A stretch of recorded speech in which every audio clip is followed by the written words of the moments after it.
she's a chauffeur, she's a worker bee. First in the door and last to leave. Makes way less than the guy next door. She knows she's worth much more. Girl talk, girl talk. What's better than girl talk? Girl talk, girl talk. What's better than girl talk?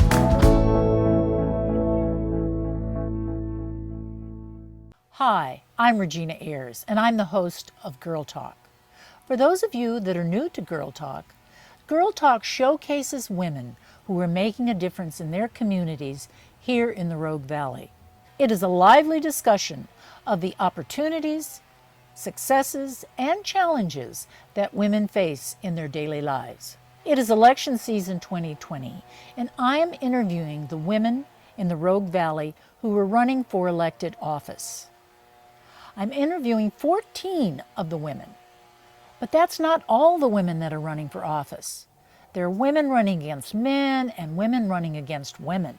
There's so many women that are running, and I'm so amazed that they are stepping up to take on what it means to run a campaign and to win an election.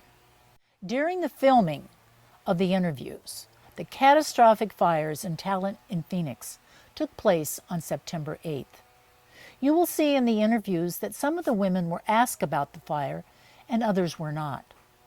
And some of the women were not able to reschedule. I wish all the candidates the very best in their campaigns. Let's get started.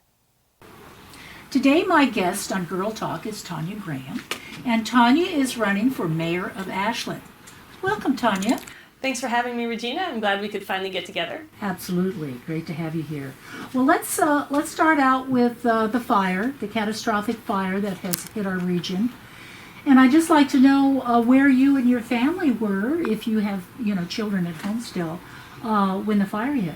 Well, I was home. I've been working from home since COVID happened, and my son was just finishing up the first day of online virtual high school.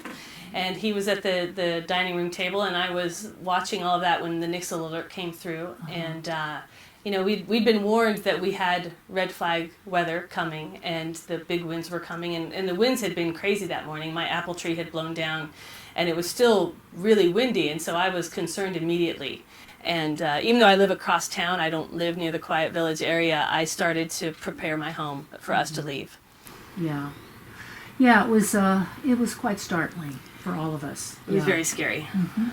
So, if you're elected mayor, how are you going to, you and the council, work together with the region, with the rest of the communities, Talent and Phoenix, Medford, and the smaller communities around us, in order to address a recovery from this catastrophic disaster that has happened to our valley? It's impacts like this that are at this kind of scale they're startling. We're not used to having to deal with impacts to multiple cities at once. And what we know is that in this recovery, Phoenix and Talent are going to lead this. It's their vision for their community that we need to fall in alongside of them with and help wherever we can. The actual recovery process will be centered at Jackson County. So with the Jackson County Emergency Operations, they'll be the ones working directly with FEMA and the local jurisdictions. And so we'll have staff members as part of that. And we're already looking at places in the city that might be good locations for temporary housing. We're already doing a lot of that support work, GIS support work for that effort. But the needs will change as we move on through the different months and years of this recovery, and Ashland needs to be ready to be helpful, to be a good neighbor, to continue being a good neighbor to the folks, and to help them create and re-envision their community as they want it to be. So Ashland's got a supportive role in that. I know that our community is committed to that. Our city staff are committed to that. And so it's the mayor's job really to make sure that we continue on in that capacity. Being helpful where we can be, and yet letting them determine the needs of their own community. It's also shown us that wildfire doesn't respect political boundaries. So the city of Ashland has done a lot of work on wildfire. We have a number of programs to help individuals and businesses prepare for wildfire. We've got our SmokeWise collaboration with a variety of other organizations in town. People can get help from the city, whether fixing their home up, making sure that they're reducing their fire risk. But we also need to be working with our neighboring communities. We saw how quickly that fire moved from Ashland through Talent, through Phoenix, and into Medford, and we need to be looking at that at a more regional level. Yes, I think regional is very important. So we didn't get hit by the fire like the other communities around us, but we have our work cut out for us. So I know that you're on the Wildfire Council liaison to the Wildfire Commission. Is that correct? Yeah, the Wildfire Safety Commission. Safety Commission. So I've heard people talk about the backup on 99. I didn't see it. I wasn't there, but people said as quickly as that there was a backup. So an evacuation plan is clearly something that we need to work on. So how are you as mayor going to work with the council and the staff to expedite a good working evacuation plan for us? You know, evacuation is a really interesting concept because with some disasters, we know what the evacuation route would be. If we're flooding on the creek, excuse me, if we're flooding on the creek, we know that evacuating means get away from the creek. If we're on the coast, we know that a tsunami warning means get up ground, up higher. With a wildfire, it really depends on where it starts, what's happening, which way it's moving, and then the routes that are available to us. And there's been a lot of conversation in the community since this about, you know, how do I know where to go? Right. Well, the simple fact is we don't know which way you should go until the fire happens. And so that's why our communication process is so important. And it's why we really need to know what are the options for evacuation from different parts of town, depending on which way a fire is going. We tend to think that fire's coming in from the wildland, but in conditions like that, a fire that started on a structure inside Ashland could have created the same problem of not being able to catch up to it because of the winds. And so we need to figure out how can we make sure that we're comfortable in that space, as comfortable as we can be, and that we actually have those routes.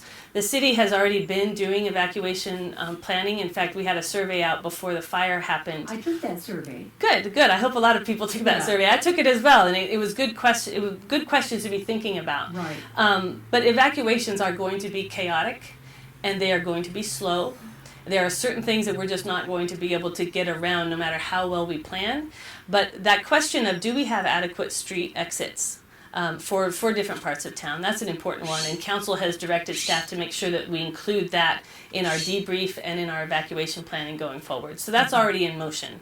But evacuation is, you know, I think when we think about evacuation, we tend to think it's very orderly. You know, it's sort of like, oh, we're all going to get in our cars and we're going to drive in a nice orderly fashion, and that just isn't the way that those sorts of emergencies work. So are we ready to go from our homes is an important part of it. And then from the city side, are we communicating with the people who need to go where they need to go? And I think we can improve on that piece as well. Well, you've got a lot of work ahead. There is a ton of work ahead on a number of different fronts. These next couple of years are going to be a heavy, heavy lift at the city. Right. Well, let's move on now from the fire. And talk about the city manager that's going to be coming on board once that person is hired. And we've had a city administrator, and I'm sure everybody got comfortable with that model, but now it's going to be a new model. So if you're elected mayor, how do you see your role and the city manager's role, being different than having a city administrator? How are you going to work with this person? So the primary shift that's come about from the charter change is that the authority of the mayor is different. So the mayor will no longer be appointing department heads or as city administrator. Instead, the council will select the city manager. But in the day-to-day work of the city, I don't see a whole lot changing. Oh, okay. I see a collaborative relationship. That's how I always work anyway. I think authority is needed only in certain situations, and not very often, honestly, as a mayor. So I think that we're probably going to carry on much the way we would have otherwise.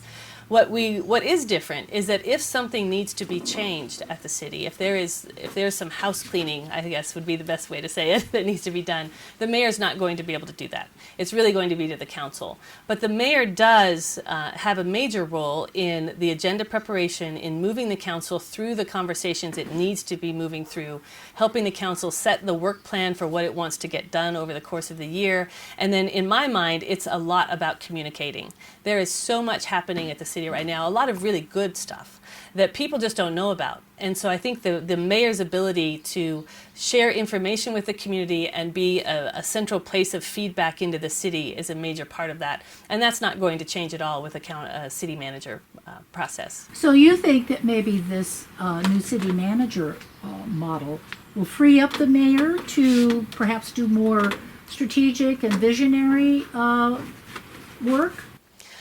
Well, you know, the day-to-day work of the mayor typically doesn't include managing. People, I think, tend to have the sense that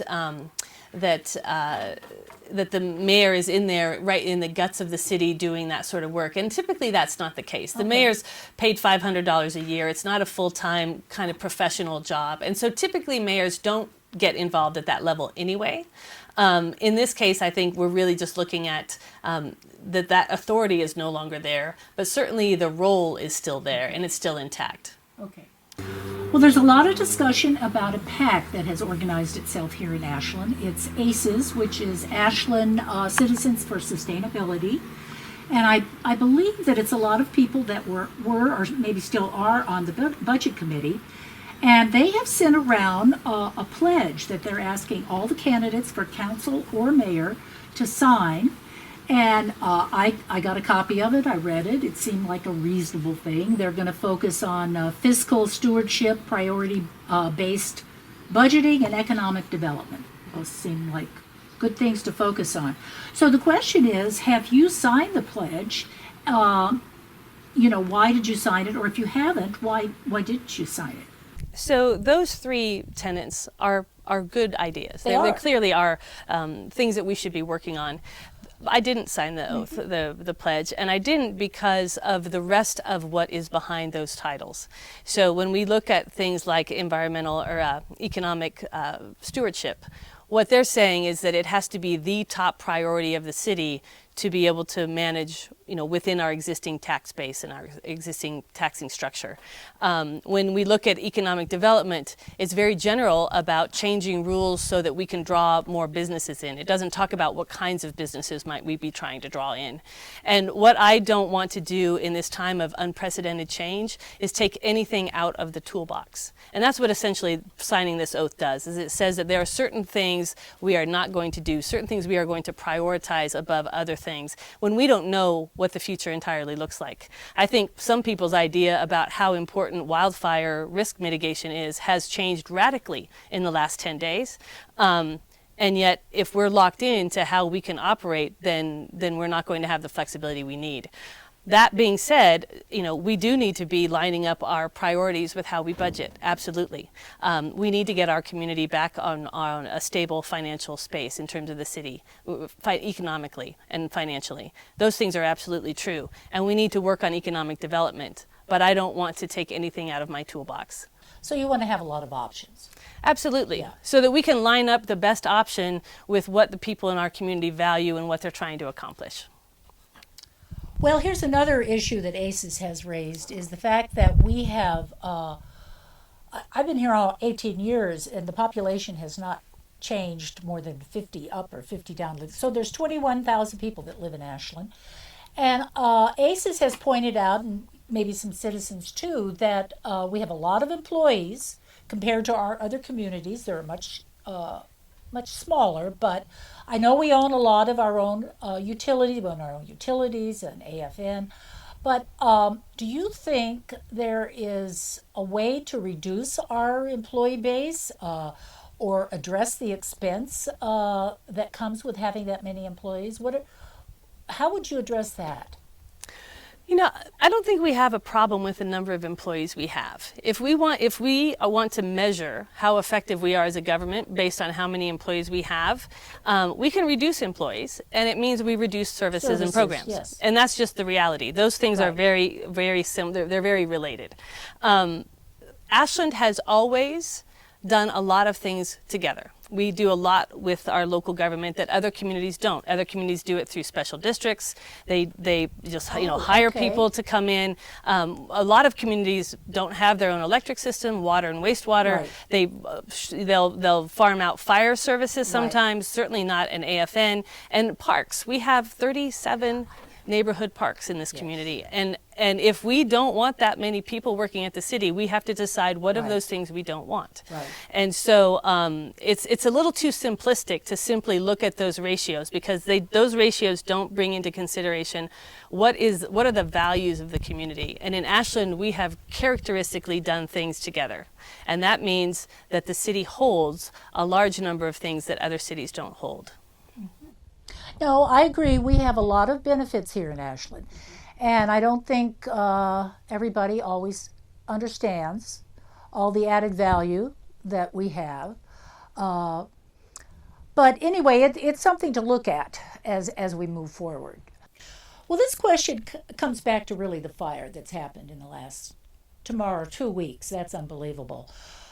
Now, I didn't watch this council meeting, but I read about it in the paper that I think it was the September 15th council meeting.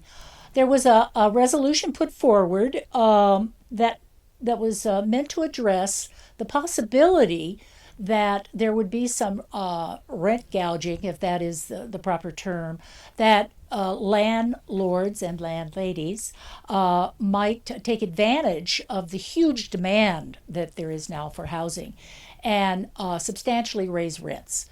So what happened at that city council meeting? Is that resolution going to move forward? Is it possible? Because I heard there were some state laws that would prevent us from doing that. So what's your take on that? Given how many homes were lost in Talent and Phoenix, the question of the cost of housing, just in the immediate term, but also over the next several years, is going to be a really important one for not only Ashland, but all of the communities surrounding where the fire was. It's interesting because of kind of where we are with COVID, there are already some things in place where people can't be evicted in the near term yet. We're still in that space. And then the governor's declaration also made it so that there's no price gouging. And we've confirmed with our attorney that that means for rents. So people, there was already a policy in place that said your rent couldn't go up by a certain amount while we had COVID going on. And those things are still in place. What we were looking at on the 15th was the question of, is there something that the city of Ashland can do? Because we were largely not affected. And so the housing stock in our community is going to be one of the places where people are going to be trying to move into. And it's such an incredibly important process and conversation to be having right now, because most people are going to respond the way that they should. They'll be neighborly, they'll be helpful, but we always have a handful of bad actors and people who will take advantage of this kind of a situation to line their pockets. And so what we came to with that, we had a lot of conversations with our attorney, but what we're limited to at the city is that if we are going to, we only have one place where we could actually put in any sort of rent controls, and that's in response to an emergency. But what we have to be able to show is that we lost housing stock within our boundaries, which we didn't. No. The problem that we have is that our neighbors lost housing stock. And so that question of whether that applies is a big question. And then it would only apply temporarily because of the timing of the emergency. And so what we're doing is looking to the state, because what happened in Talent Phoenix has also been happening in other communities. We're not the only place where we're going to have a housing shortage that is likely to lead to increased housing prices. And so it's really a state level, that's really who holds the power to do anything around rent controls locally. But it's a question that we need to stay on with, and then we also need to be making sure that we're advocating with our state legislators to make sure that they understand how important it is to make sure that we stabilize housing. Because what often happens is that, people will be coming into a rental market, prices go up, and then anybody who was struggling to maintain their space now becomes homeless. Right. And so it ends up creating a ripple disaster.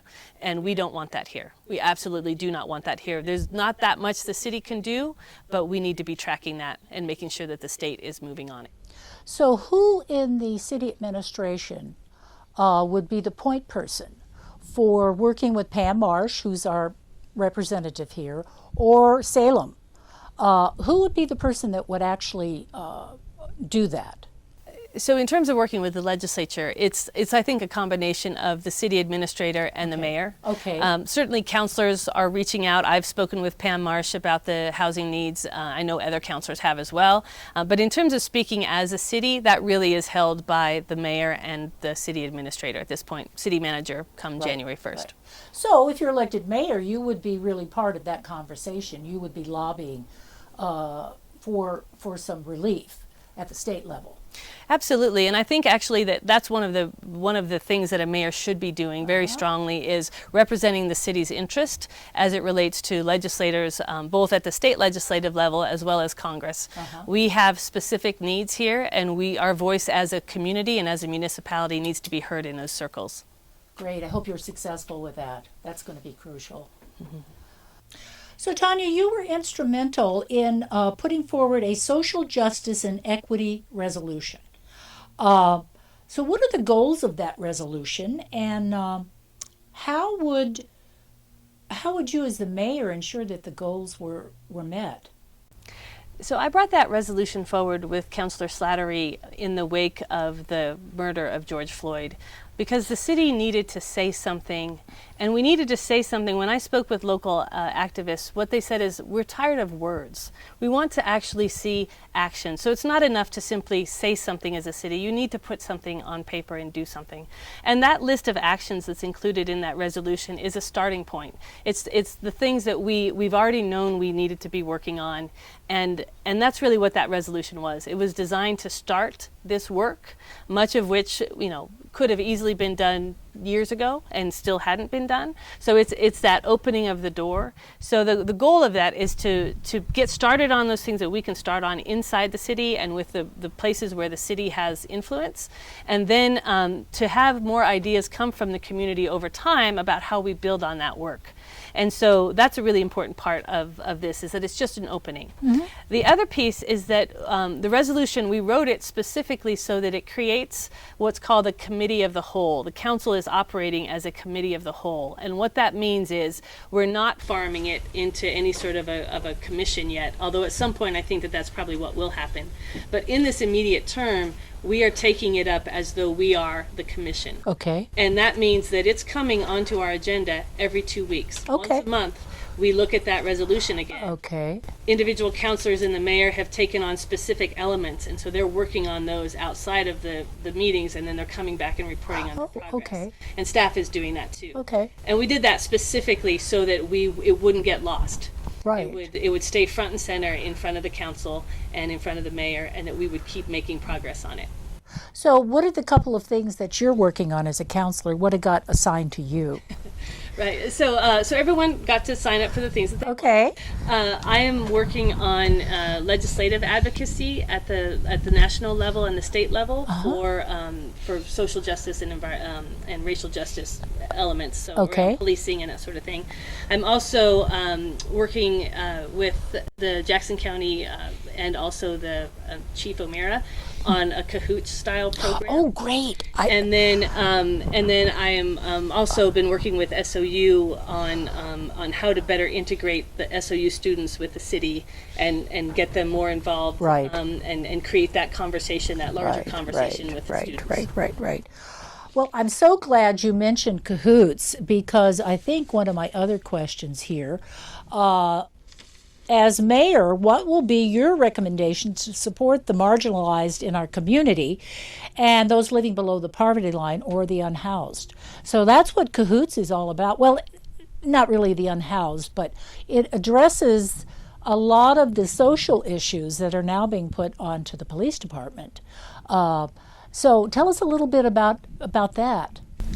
Well, it's a very complex situation. Yes. Because we know that there's a huge spectrum of people who are struggling.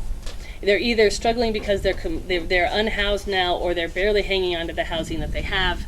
And across there, we may have mental illness issues and addiction issues, and those people end up interacting with our police. What I want to do, and what I would do as mayor, is to bring the partners together to help us create a plan. Right now, the city, we don't know what our role is. We don't know what the highest needs are in that system. So people come in front of us when we have money to disperse, community development block grant money, that sort of thing. And it's always good work, but we don't actually know if it's the highest priority work that's being done. And we're not clear what does the city need to do in order to further these goals. Is our biggest need transitional housing? Is it a shelter? Is it just housing in general? Is it this work with the county around mental health and policing and that sort of thing? Should we be focusing more energy? Where should we be putting that energy? Because the city's job is really essential services. We're here to keep the streets paved and fire and police and parks and planning and that sort of thing. We can't do the housing situation and the addressing homelessness and those sorts of things without community partnerships. And so those partnerships, the city has been working well with local partners, but we don't have something that we're all tearing to and trying to figure out, how do we solve this gap? How do we meet this particular need? And so that's a big part of it. Once we're clear about our role, then it's the mayor and council's job to make sure that we're moving forward with the things that we've agreed to do. Well, I like the concept of cahoots. I think I know it's expensive, but the concept is great. Well, you mentioned essential services. So the city is responsible for essential services, but also in our strategic plan, there are values and services that have been outlined. So we have to provide the essential services, streets, the water, sewer, all of that. But the valued services are wants, not needs. So how would you, as mayor, in directing the city and the council, prioritize those valued services that we have outlined in the strategic plan that you and the council have put together? The strategic plan that the city put together was really just the first step of the strategic plan. We did that work. We identified what is included in essential services, what's included in value services. But what we haven't done yet is done the deeper dive, especially on the value services. Okay. So when we look at value services, it's things like climate change and reducing fire risk and addressing homelessness and making Ashland an age-friendly community and all sorts of things. But all of those require community partnerships. And again, it's what is the city's role in these partnerships? What is it that we need to be folding into our work plans in order to move these elements forward? We haven't done that work yet. We were just getting started in that stage when COVID hit, and it all got pushed off to the side. Okay. And so we need to pick that back up again, because this question of how do we prioritize among the value services is really important. And there are even things inside of our essential services that are not required, that are optional. And so what the council has already done is instructed staff to come back,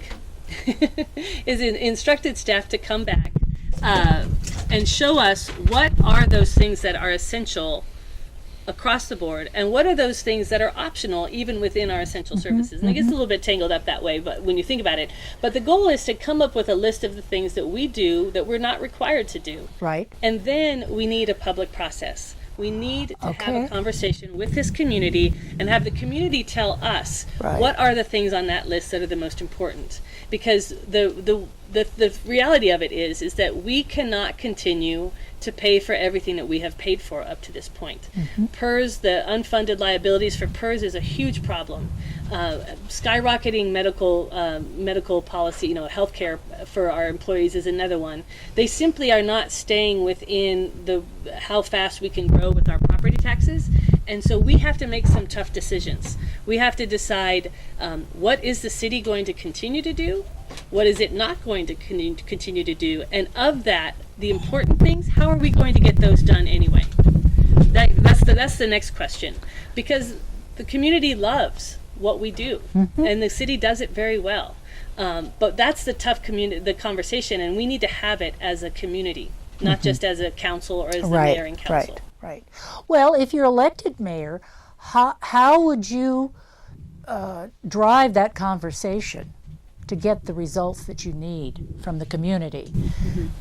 I've already started talking to SOU. They have a department there that deals with public surveys. I think public surveys are an important part of that. Not just the ones that go up on the web, but ones that arrive in people's Yes. mailboxes, so that we get a nice broad response from the larger community. I think public forums are really important, by Zoom if they have to be.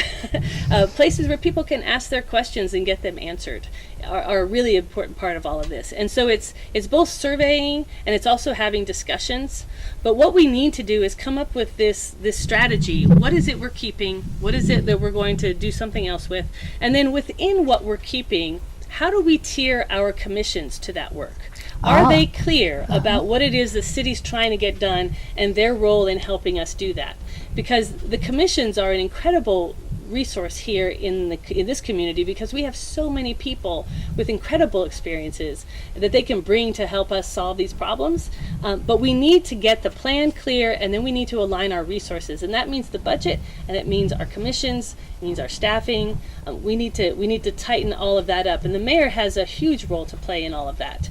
Not only just in driving that process forward, but also in deciding what kind of meetings are we going to have. We have other options besides just business meetings and study sessions. We can do public forums. We can get out and talk to the community in a different way, and we need to. Well, this is on our economy, tourism, which is basically has driven our Ashland economy forever, probably. So what would be your plan if you're elected mayor? Everybody talks about diversification. We need to diversify our economy, bring other companies into the mix. So what would be your strategy as mayor in diversification? Strengthening our economy is going to be an important part, a driving force in what Ashland's future actually looks like. But that being said, it's a community effort. It's not, there isn't any one single silver bullet that's going to pull us out of this dependence that we have right now on theater-driven visitor economies. We need to do a couple of things. We need to diversify the visitor economy, and the chamber has already been doing that. It's why we're already seeing a lot of folks who are coming in here for nature-based excursions and that sort of thing. We're seeing a lot of younger families coming in this year just from the advertising that they've been doing, and really trying to promote this area from its natural benefits and culinary and all that sort of thing. So that's part of it. But outside of that, we have to diversify the larger economy. SOU is clearly a major driver for us, as well as OSF and the visitor economy. We need to make sure that those partnerships are strong. And then we need to figure out what is it that we can use to draw people here. And unfortunately, a lot of communities think that what they need to do is simply, take away taxes, take away regulation, take away all of those things, and that will draw businesses to their community. But that's not going to work for Ashland. We have high land prices. That's just a reality of our economic development. So what is it that we need to do as a community to make us the community that people want to bring their businesses to, that they want to live in and raise their children in? And that's really about making sure that we're still investing in our community infrastructure, that we're not engaging in a race to the bottom for any business that will come, that we're looking to draw in green energy businesses, green businesses in general, businesses that align with our values. And how do we line that up with whatever kinds of incentives make sense and that we can do without jeopardizing our future? That's really what that system is about. And that means we're going to have to work with the chamber, we're going to have to work with existing businesses, the university. There's some really interesting potential connection points with the university around economic development, but it needs to be a whole community process of charting a different economic course. Okay. You have been a counselor for 2 years. So what have you learned in those 2 years that would help you be the best mayor we ever had? So I have learned a lot on the council the last couple of years. Probably the most important thing that I've learned is that progress is often very, very slow in local government, and it's actually designed to be that way. You don't want government shifting really quickly and being flashy in that way. But it takes time, and there are systems, and there are constraints in local government. that make it so that certain things are more difficult than others, and that you have to actually design solutions in a specific way that will work for local government. And so I've spent a lot of my time doing a deep dive into the finances at the city and really understanding that. What are those constraints that we're dealing with? Really understanding, how it actually is governed. How does staff operate? Where do they get their directions from? And then how do you move ideas through the council? Relationships are key for all of that, in making sure that that I'm maintaining and developing and strengthening relationships with both staff, with other counselors, with local leaders, with other elected officials. All of that is critically important, I believe, to a mayor being able to do the job once they're elected. Great. Well, I think every candidate gets asked this question. If elected, what are your top 3 priorities? Ashland's future is about economic, social, and climate resilience. That has to be our major focus and priority. And we get there by addressing our financial issues at the city, making sure that we are budgeting according to the things that are the most important to us. We get there by providing our essential services that we have done such a great job of, while we also work with partners to address issues of racial justice, social equity, homelessness, and economic development. All of those are part of that. And at the heart of all of that is community engagement. Our people in our community want to be involved. We're different that way than a lot of communities. They want to bring their expertise and their experience and their ideas to these challenges. And so as a community and as a city government, we need to make sure that we are giving them opportunities to do that in a really meaningful way. And so those are what my priorities are. Some of them are issue driven, some of them are process, but it's about connecting to the community and making sure that its government is doing what is most important to it. Well, that's a great way to end our interview. I want to thank you, Tonya, for joining me today on Girl Talk. Would you like to say anything, closing comments to the audience? Sure. Thank you first for having me, Regina. It's always good to be on Girl Talk. And it's been a rough year.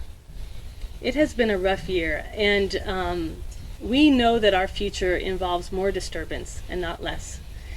And I wouldn't be anywhere but Ashland for that future. We have incredible people.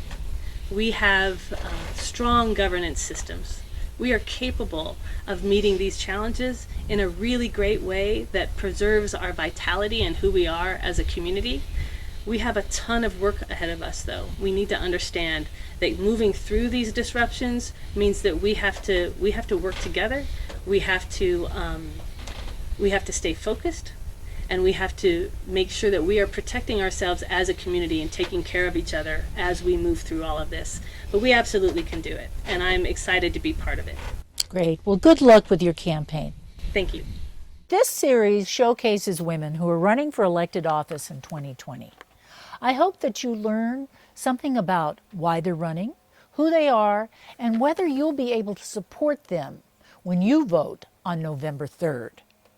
Now more than ever, we need leaders who are up to the task of rebuilding our communities. Leaders who can create the strategies, execute the plans, and take us all forward to a more hopeful future. Whether you vote for these women or not, remember to vote on November 3rd.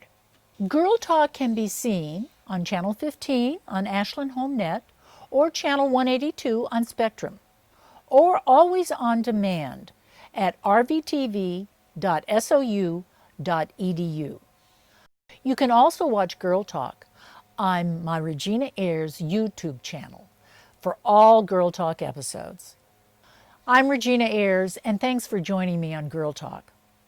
Girl talk, girl talk. What's better than girl talk? Girl talk, girl talk.